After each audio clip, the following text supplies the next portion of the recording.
బొజ్జ గణపయ్య మన తొలి పూజలందుకునే దైవం. ఆది దంపతుల మానసపుత్రుడు, ఓంకార స్వరూపుడు, విఘ్నాలను శాసించేవాడు, సర్వకార్యాలను సిద్ధింపజేసే సర్వదేవతా లక్షణ సమన్వితుడు, స్వల్పకాలంలో భక్తులకు ముక్తినిచ్చే మోక్ష ప్రదాత మన గణపయ్య. ఏ శుభకార్యం ప్రారంభించినా ముందుగా గణపతికి పూజ చేయాల్సిందే. వ్యాసముని విరచితమైన భగవద్గీతను లిఖించిన వాడు మన లంబోదరుడు.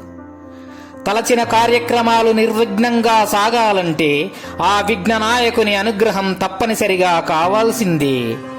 దైవారాధనలో, పూజాదికాలలో, సర్వ శుభకార్యాల ఆరంభంలో ఈ మొత్తం జగత్తులో తొలి పూజలందుకునే స్వామి శ్రీ గణేశ్వరుడే.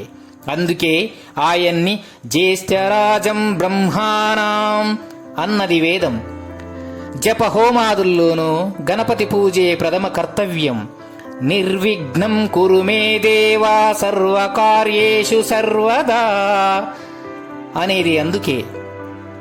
అమ్మ చేతిలో పసుపు ముద్దగా అవతరించి పసుపు గణపతిగా మనందరి పూజలందుకుంటున్న గణపతి స్వామి విఘ్న నివారకుడు మాత్రమే కాదు, విద్యా ప్రదాత కూడా.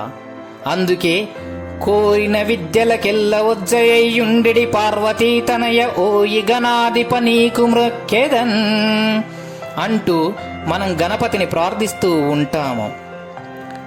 జై బోలో గణేష్ మహారాజ్ కీ జై.